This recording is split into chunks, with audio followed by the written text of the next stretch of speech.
একাদশ ভর্তি 2024 ভর্তি কার্যক্রম অলরেডি শেষ। এখন করণীয় কি?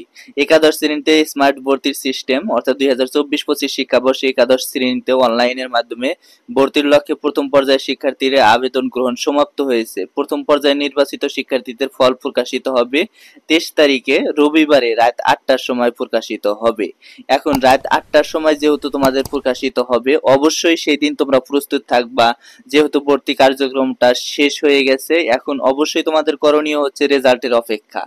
এখন রেজাল্টের অপেক্ষায় এখানে 14 লাখ শিক্ষার্থী এবারে আবেদন করেছে প্রথম পর্যায়ে। 14 লাখ শিক্ষার্থী অনেকগুলা কলেজে তারা আবেদন করেছে। যেহেতু অনেকগুলা কলেজে আবেদন করেছে, চান্স পাবে মাত্র 90%, অর্থাৎ 90%। তাও অনেক শিক্ষার্থী চান্স পাবে। আবার কিছু শিক্ষার্থী আছে কি চান্স পেয়েও তারা ভর্তি হবে না, কারণ তাদের নিজস্ব বা কাঙ্ক্ষিত কলেজটা আসবে না। এখন প্রথম পর্যায়ে যদি আবেদনে চান্স পাও, অবশ্যই তুমি সেখানে ভর্তি হয়ে যাবা। কারণ একটা বিষয় হচ্ছে যে তুমি যে কলেজে চান্স পাও না কেন, সব সার্টিফিকেটের মান কিন্তু একই থাকবে। শুধু তোমার পড়াশোনার উপর নির্ভর করবে তুমি প্লাস করতে পারবা না কি ভালো রেজাল্ট করতে পারবা নাকি এইটা। তবে যে কোনো কলেজ আসুক না কেন ওই কলেজে ভর্তি হয়ে যাওয়ার চেষ্টা করবা। কারণ যেহেতু সার্টিফিকেটের মান সবকিছুর মান এক, শুধু তোমার পড়াশোনার উপর ডিপেন্ড করবে।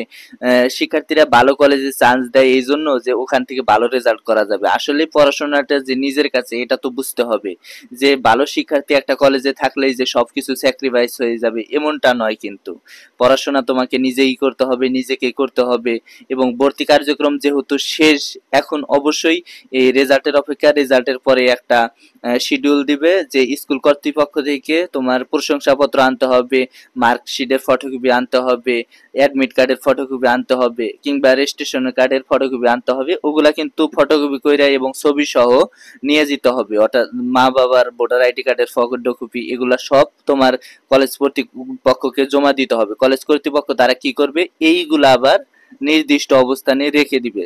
অর্থাৎ যখনই তুমি চান্স পেয়ে গেলা, এটাই কিন্তু শেষ চান্স নয়, তোমার নিশ্চয়ন করতে হবে। অর্থাৎ তুমি ওই কলেজে কনফার্ম করবা কিনা, পড়বা না কিনা, সেক্ষেত্রে তোমাকে সব কাগজপাতি জমা দিতে হবে। কাগজপত্র যখন জমা দিবা তখন তোমার কিন্তু সাকসেস হয়ে যাবে, অর্থাৎ ওই কলেজের তুমি শিক্ষার্থী হয়ে যাবা। তার আগে কিন্তু তুমি ওই কলেজের শিক্ষার্থী হতে পারবা না।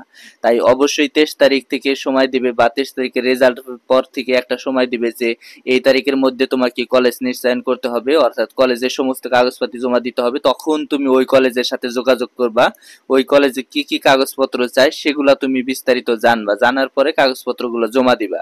তো ভর্তি কার্যক্রম তো শেষ, সামনে রেজাল্টের অপেক্ষা করো। তো এই ছিল আজকের ভিডিওটা। সামনে কোন আপডেট চাও অবশ্যই কমেন্ট বক্সে জানাবা, কারণ তোমাদের কমেন্টের উপর আমার ভিডিও আসবে। ধন্যবাদ সবাইকে, আসসালামু আলাইকুম।